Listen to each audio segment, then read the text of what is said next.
عروسک نو آورده خانده، نو آورده مقصد چقدر دوستش میداری.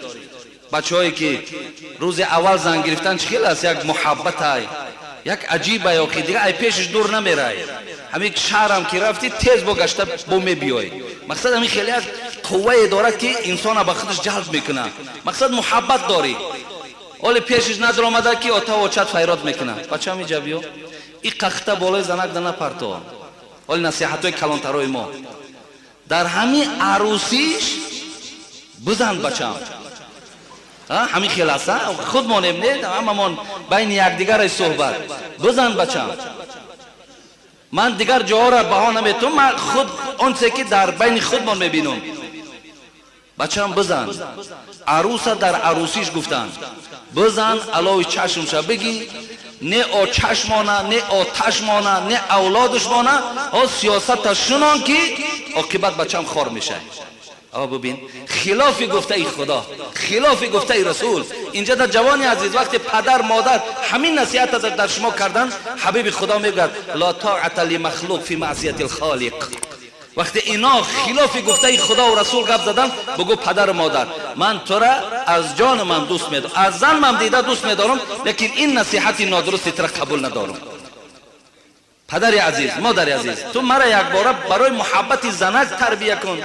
آخه تو خودت قطعا پدرم 60 سال فقط زنازن کردین، دشتان کردین، اما چیزی نآموختیم. حیات ما را میخوای مثل حیات خودت کنی. برادر عزیز و گرامی، آخر این حیات ما باری حیات شیرین باید نباشد. همه رسم و همه سنت های رسول ما را دنیای غرب گرفته است. ما در فقط و فقط همون اخلاقی پسترین و سخنهای نادرست در بین ما گذاشتن. ما همین روزی در روز ببین کدامی تو در یک هفته جنگ نداری، حتمی در یک هفته جنگ داری، دشتان داری، قهری داری، زنازن داری. برای چی؟ سببش در چی است؟ زیرا که ما لقد کان لکم فی رسول الله اسوه حسنه را در بالا کتاب دروازه ما شعار نکردیم. ما را خدا گفت که این حیات پیغمبر، زندگی پیغمبر، یک کتابچه که امروز خدا را شکر فروخته می شود، یک تکش خودت بخوانه، یک تکش زنت بخوانه. شما زندگی نامه پیغمبری خدا را برای خود دستور حیاتتون قرار دهین. کنی بینید در حیات شما چه شیرینی ها، چه خوشبختی ها پیدا می شود. این است دادری عزیز. چی بود است که من زن از خانه پیش کردم، زن ما زدم، زن ما دشنام دادم. اجازت نیست دادری عزیز، این حقارت ممکن نیست.